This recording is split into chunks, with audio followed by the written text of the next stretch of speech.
Okay, and now, Greg?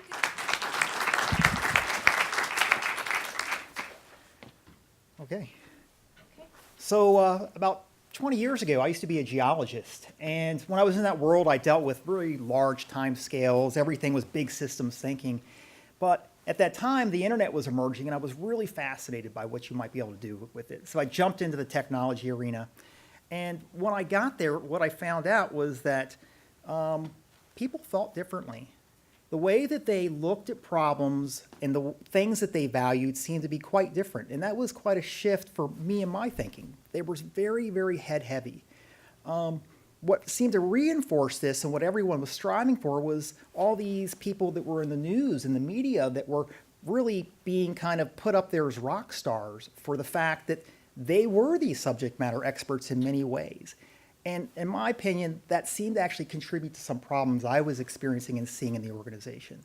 I think many of us have seen within our companies today that there's the management executive side that looks at problems one way, and then there's the folks on the technologist or the high-tech field side that looks at it very differently. And both of them thinks that their perspective is right in many ways. For someone that's promoted into a role where they have to jump that hurdle, not only do they find that they have the pain, but the people around them suffer with it while they're growing as well. So what this talk is about is what seemed to really hit the pain points on the head in a number of ways. This is vertical development theory. I'm going to present one model, but it really represents many of the models that exist out there.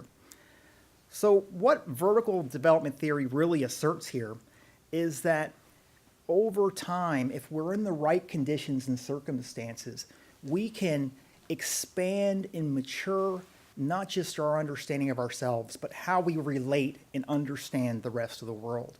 We have the ability to shift up to a different way of looking at reality and basically creating new meaning-making platforms for ourselves.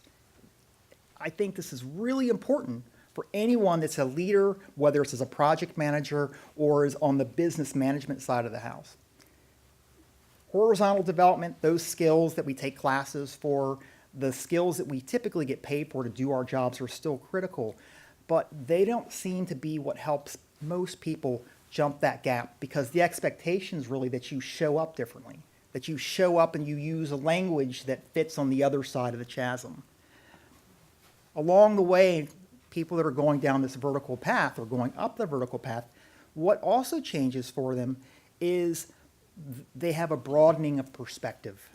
They have a broadening of perspective that helps them move from the vantage point of seeing things in a dependent standpoint to really appreciating interdependencies that exist in the world, where they can see the hidden interdependencies.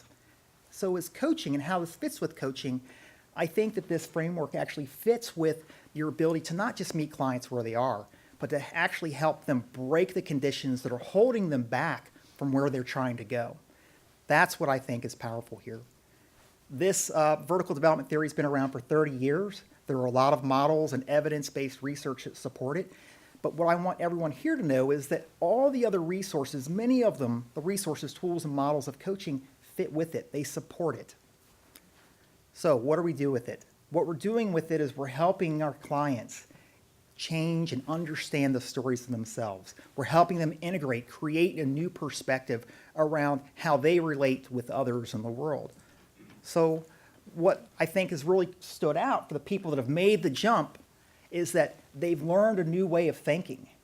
And the new way of thinking came from a transformation and a transition in their self-understanding, which really forced them to look at life and their jobs very differently.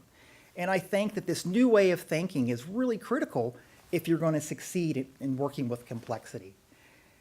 Even the most simple problems, when you try to actualize it into the real world, has a lot of unknowns with it. And I think every organization today, if you haven't heard the word VUCA, volatility, uncertainty, and complexity, is everywhere. And the leaders that know how to shift their focus towards clarity are the ones that have the greatest chances of succeeding.